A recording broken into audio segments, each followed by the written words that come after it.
Hello, this is Blonde Layla Duncan, CDBG Program Manager. This video is intended to give a walkthrough of the new income survey process in eGMS.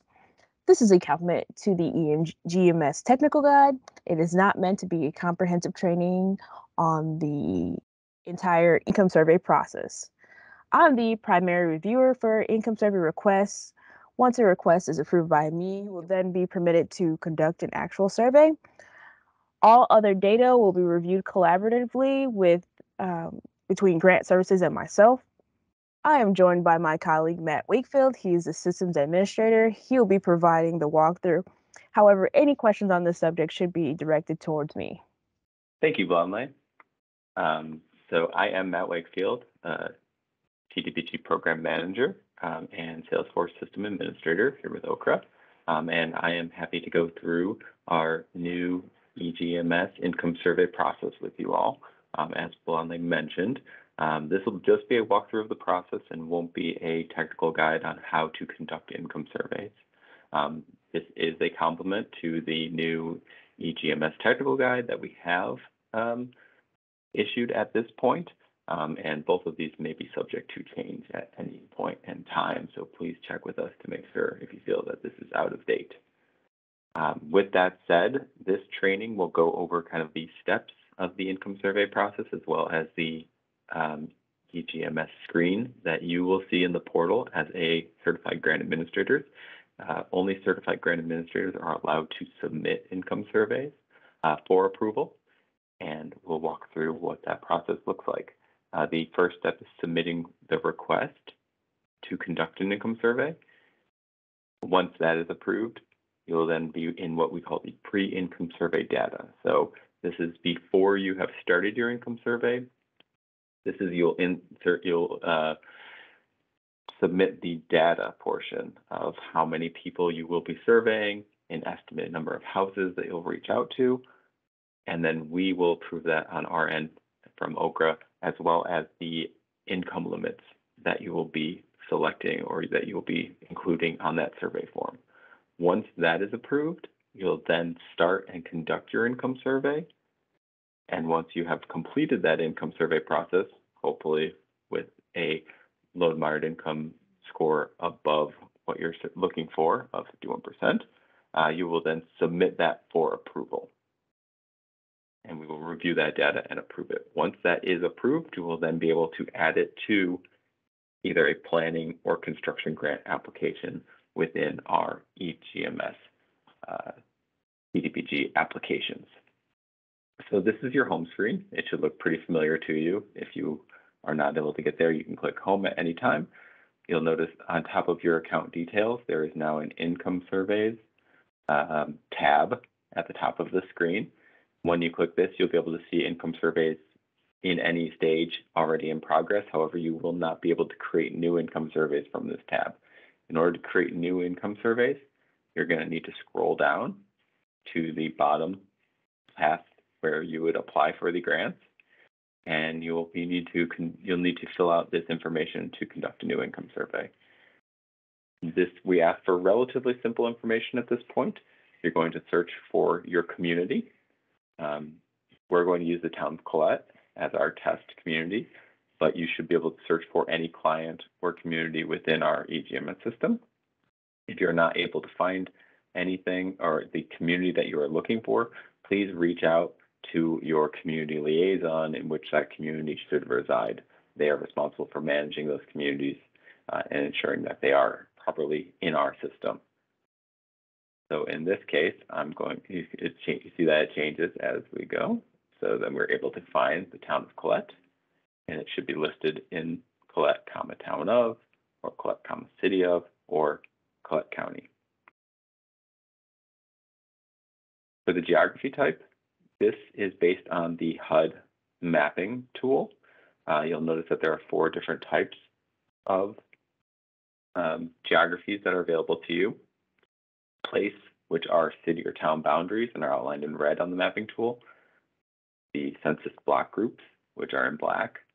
The county subdivision, which are in blue, and those are the township boundaries here in Indiana. And then the county itself, which is yellow.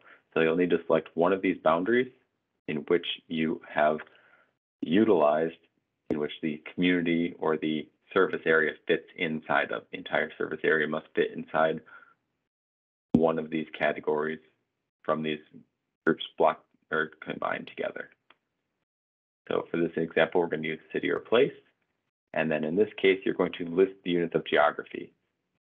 So if you are selecting the city or place that it fits inside of the unit of geography, you're most likely just going to write in town boundaries if there's only one town. If it's two towns that are combined together that you're using to fit that entire service area, you would list the two different town boundaries. If in the case we were doing census block groups, you could write out the individual block group numbers, or should write out the individual block group numbers. So if you have combined 3 block groups together that your service area fits inside of, you should list each individual block group here. So it might be 2, census block group 3 or 4. And then right below it, you're going to put in the total number of geographic units that you use. So in this case, we have 2. You're just going to put in the number 2. These should match and line up, and this will just help us review on the back end to verify your data and what we found. And then finally, you're going to put in, based on the HUD mapping tool, which again, if you need to find the HUD mapping tool, you can click here, and it's hyperlinked.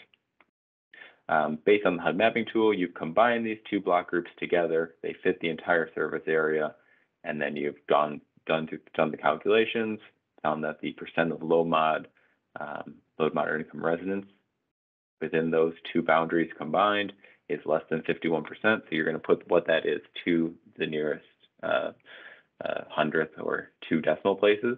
So in this case, we'll say it's 44.35.24. So this obviously is going to be below 51%. If it's above 51%, congratulations, you qualified and you do not need to do an income survey. And then the important thing here is this little checkbox. This is basically asking, does the service area conform to the HUD boundaries? So we like to think of this as the two different paths that you might be taking. If the service area conforms to the HUD boundaries, basically meaning that everyone inside these 2 block groups is going to be a beneficiary of the potential project or planning endeavor, then you would select this conforms to the HUD boundaries. If you have drawn a custom service area, say you have a water utility that goes outside of the town boundaries, and so it does not fit the town boundaries perfectly, does not fit the block groups perfectly, it fits some of this block group, some of the people in this block group are going to be part of the service area, some of these people in the block group are going to be part of the service area, but not all of them will be, then you would not select this. So it is not a custom service, so it is a custom service area. It doesn't conform directly to the HUD boundaries. The reason this is important is because if you select or deselect this one, it changes what is available to you in this income survey process moving forward. So after it is reviewed, you will find that the reviewer from Okra will provide feedback if this does appear to be incorrect, and you may have to resubmit this income survey request. So once all of this information is put in, and we know that it is not conforming to the census block boundaries, and we have drawn a custom service area, you're going to click Next. And there are 2 file uploads that we're asking for at this time. There's going to be a map of the service area. And so from that, you can upload files or drag and drop. And so we have the service area map. And you'll see they get the green check mark. It's done. And then the letter of justification, which is required to conduct an income survey. You'll note that that is done as well. In the future, we are hoping that these will show up and you can see the actual file here.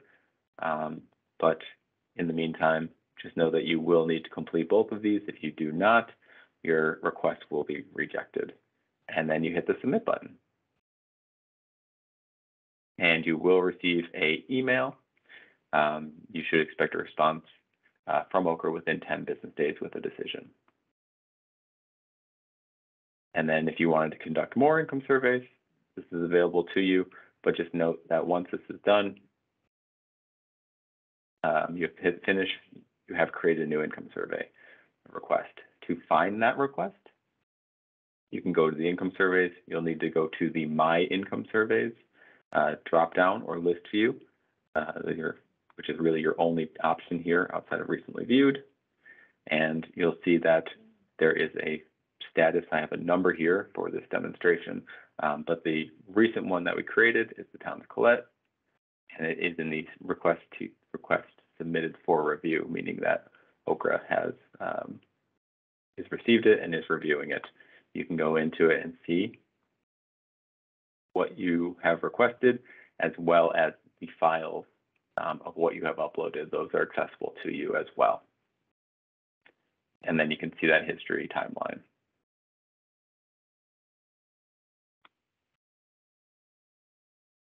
So once your income survey has been approved, it will move into the next stage of the status. And I have two here because one of them is a request to do a custom service area, and the other is a request to do a non-custom or conforms to the HUD boundaries.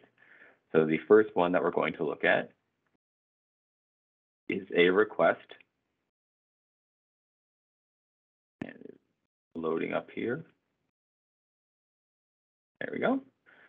Is a request. And it doesn't really matter whether it is a conforms to or does not conform to. This will all look the same. So it is possible to enter these in here and edit these fields. I would not recommend you do that.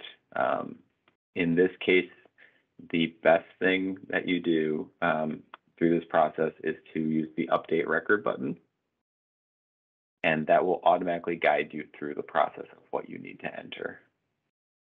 The eGMS technical guide, as well as this video, will help you prepare for it so you don't feel like you're on the spot.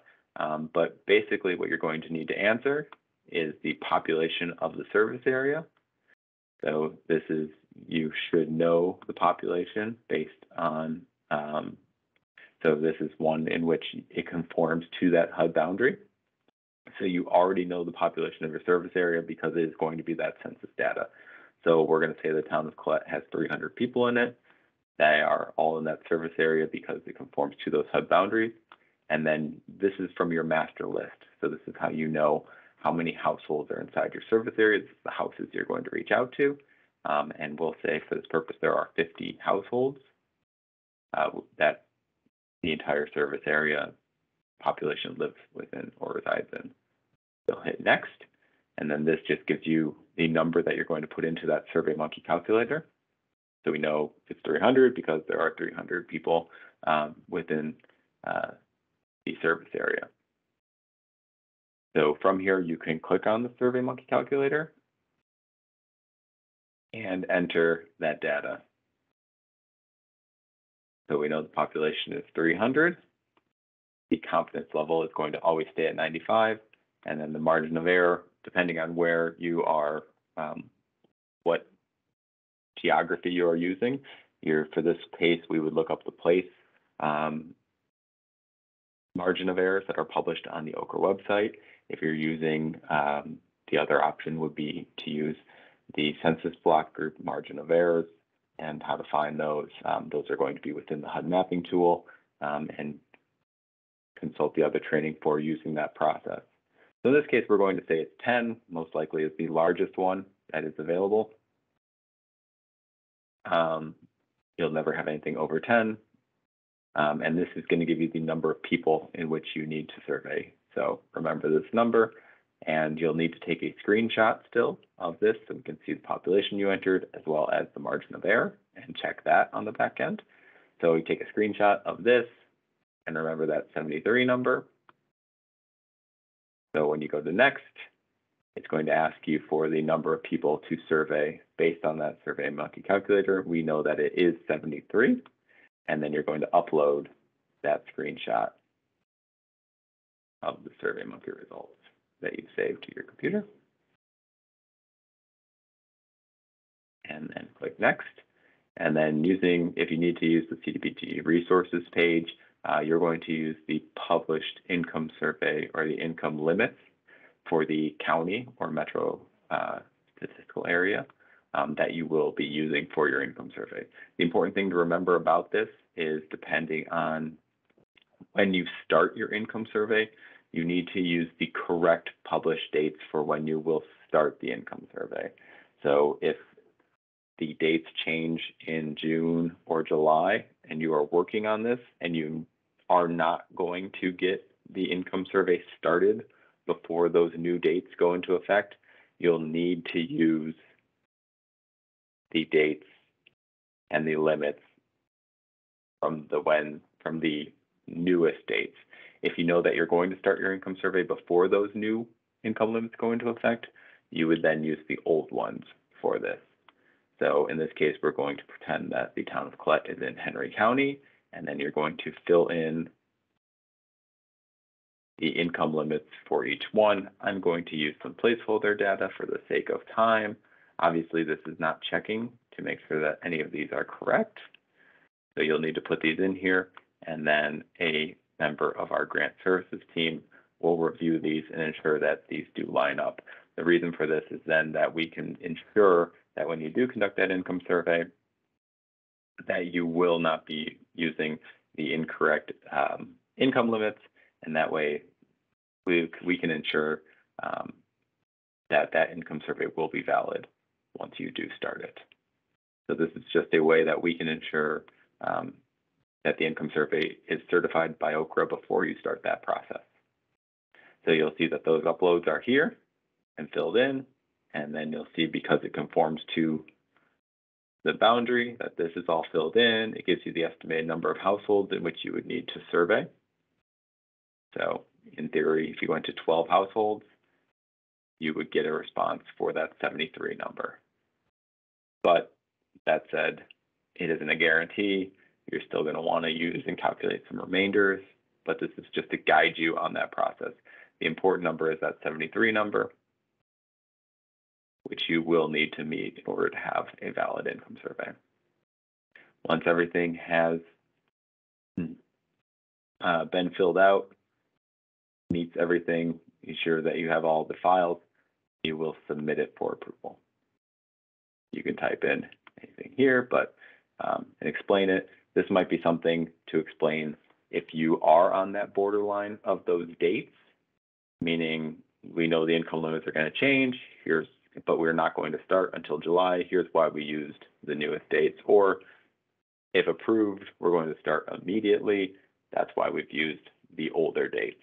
So you can add that comment in here so that the reviewers will be able to see and understand why you made the selection that you made. You'll hit submit.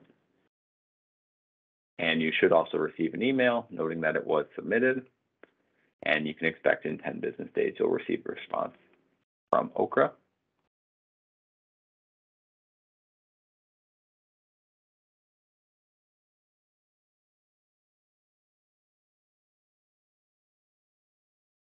And you will see, that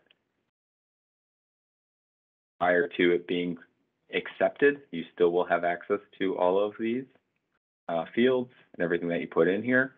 Once it has been accepted and approved by OCRA, it will change to the new form. So if you need to consult this after, you'll need to check with OCRA to see what income limits you did submit or were approved for, if you do not have them written down somewhere else, if you want to check. So just note that.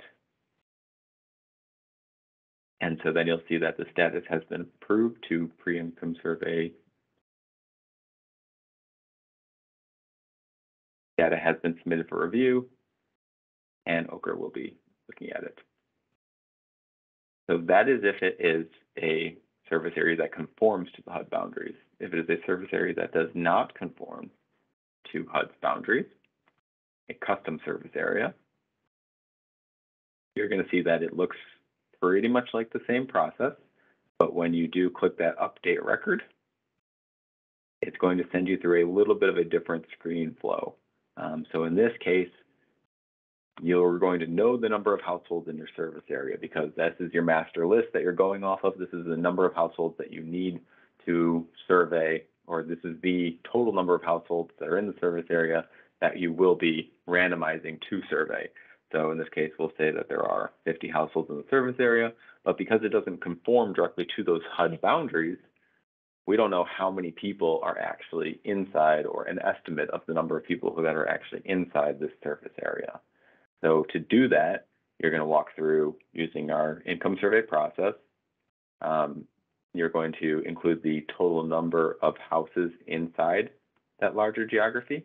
So using the census data to look up those two block groups, you'll combine them, find the number of houses in there, and you'll put this in here so we know that inside of those two census block groups, there's 200 houses once you combined it. And then you're going to look at the population inside that mapping tool, or not inside the mapping tool, or well, actually you can use it inside the mapping tool to find the number of people. So you'll combine those low mod universe number to the total number of people that are inside there. So you can say that there's 400 people total inside that geography, living in 200 houses. We need to estimate how many people would be inside 50 houses within that area. So then this will calculate it, and it shows that in theory, there are 100 people inside that service area. So once again, you'll use SurveyMonkey calculator. You're going to use that 100 number as the estimated number of people that are inside the service area, living inside those 50 houses.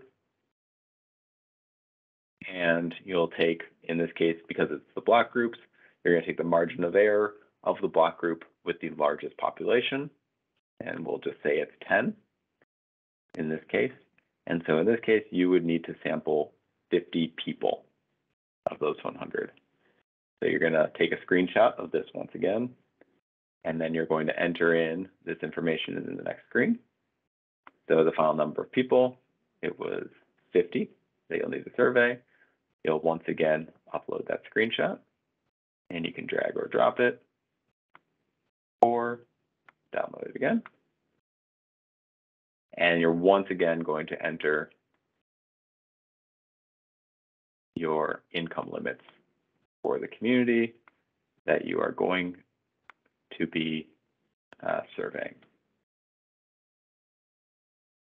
And again, once again, if you need to access those, there is a link to Okra's resource page where you can find those posted.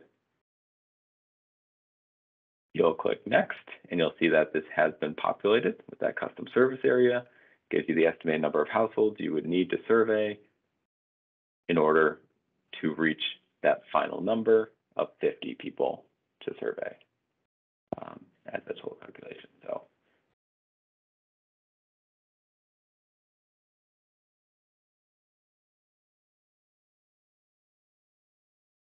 all right. You'll notice that this only has the SurveyMonkey screenshot. I skipped over the previous one in the submitting income survey, so that's why there's only the one file. But this file will give you access to everything that you have uploaded up until this point. So you still need to reference that justification letter, that service area map. You would still have access to it. Just for the sake of time, I did not upload those records. This is an important point of, say, you look at this and it doesn't look right. Something's off in the calculation or it's changed. You looked up the wrong census block group and you need to update it. In the case of the income limits, say you just need to change this or put in something, you could easily just edit the one person and change it from 22 to 26 and save that. However, if you wanted to go through the process again because you need to redo these calculations, I wouldn't recommend editing these on the fly. You can go back and re-update this record. You will need to put in all of this information again, and you will need to complete the process in order for it to update.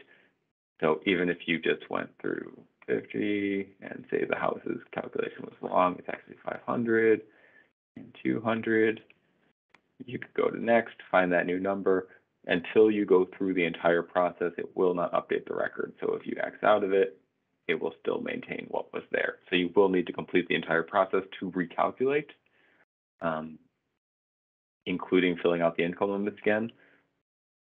But I would recommend doing that versus putting in custom or editing the data in these lines, just because you will know that it will maintain that entire process and something will not get off as part of that process. So once that is done, you'll submit it for approval.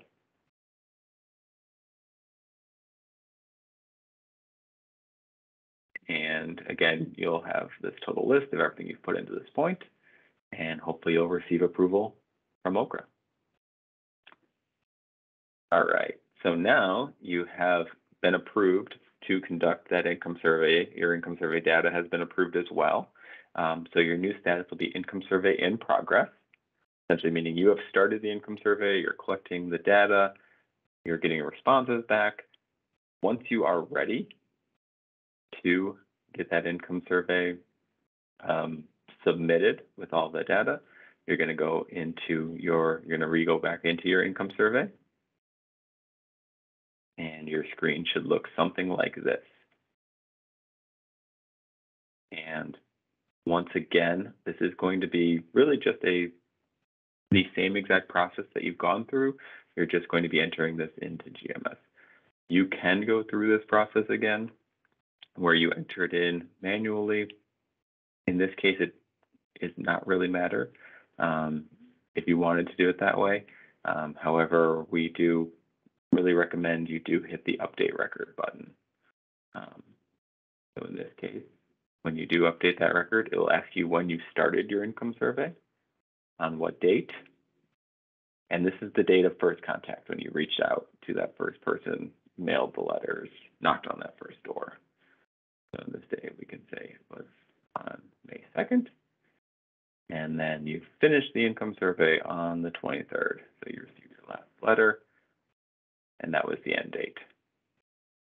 And so this is all that same exact data that you have been using on the income survey worksheet that we have provided, or on those tools as right. So you're going to enter the number of families that were in that target area, the total number of families that you actually ended up interviewing, total number of low to moderate income families that you interviewed. And in this case, I'm just putting in placeholder data. You're obviously going to be calculating and have this data as part of your summing calculations. And so then of those families, the total number of people that you interviewed that were low to moderate income, the total number of families interviewed which were above that number, and the total number of persons with incomes that were above the low to moderate income level. So in this case, obviously, if you're seeing ahead that this is not going to reach that number, so I'm going to go ahead and change it so that it would be a valid income survey.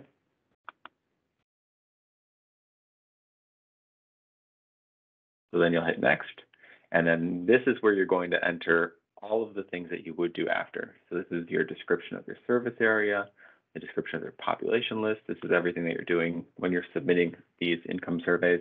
Again, I'm going to just put in placeholder data because these are required fields. This is a description of your process to draw samples, how you randomized it, why families were replaced, if they were replaced from that previous list, and then you're going to upload all of the things that we would ask for at application. So in this case, or whether it's application or whether it was then later after your application has been accepted or approved or awarded. So in this case, we're going to upload that total population list. We had asked for a sample in the past, but in this case, you can just upload the entire list at this point. And then these are going to be the list of the families that you did end up sampling.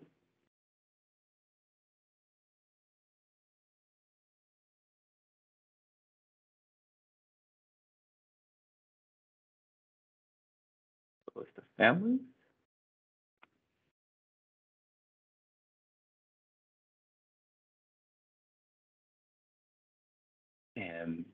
the income certification that you filled out or those who were surveyed filled out.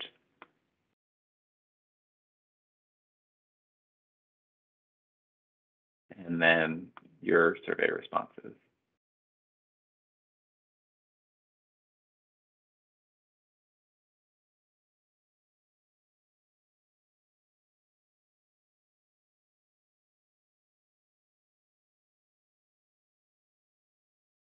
And so then your record has been updated. You'll finish that. And so then you'll see all of those uploads that you have. Again, this is only showing those 5 because I have not put in or didn't go through the normal process that you'll go through. You'll be able to see all your files here at this point, as well as the approval process. It will run the calculations here. In this case, you'll see that we are still below that target of 51%. So you would not submit this because you did not qualify, but hopefully you will be submitting ones that will qualify. Once all of this has been approved, you can go ahead and submit it for approval.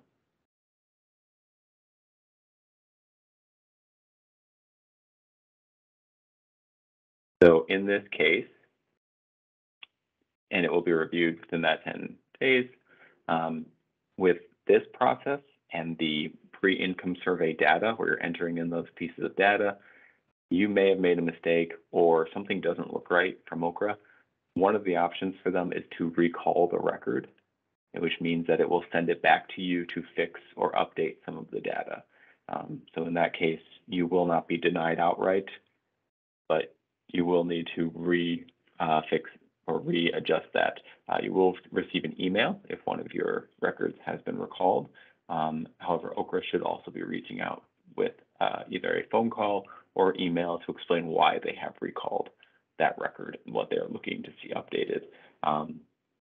In your initial submission, OCRA won't be recalling those records.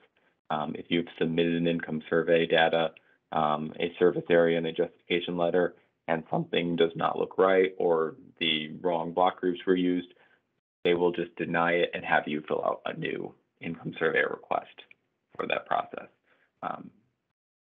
So because that lift is relatively light for you, it shouldn't be too much. But once you're into this process, we would rather recall the record and have you update data if necessary. So once this has been submitted, you will see, hopefully, you'll still be on this until OCRA has approved it. So in your income survey,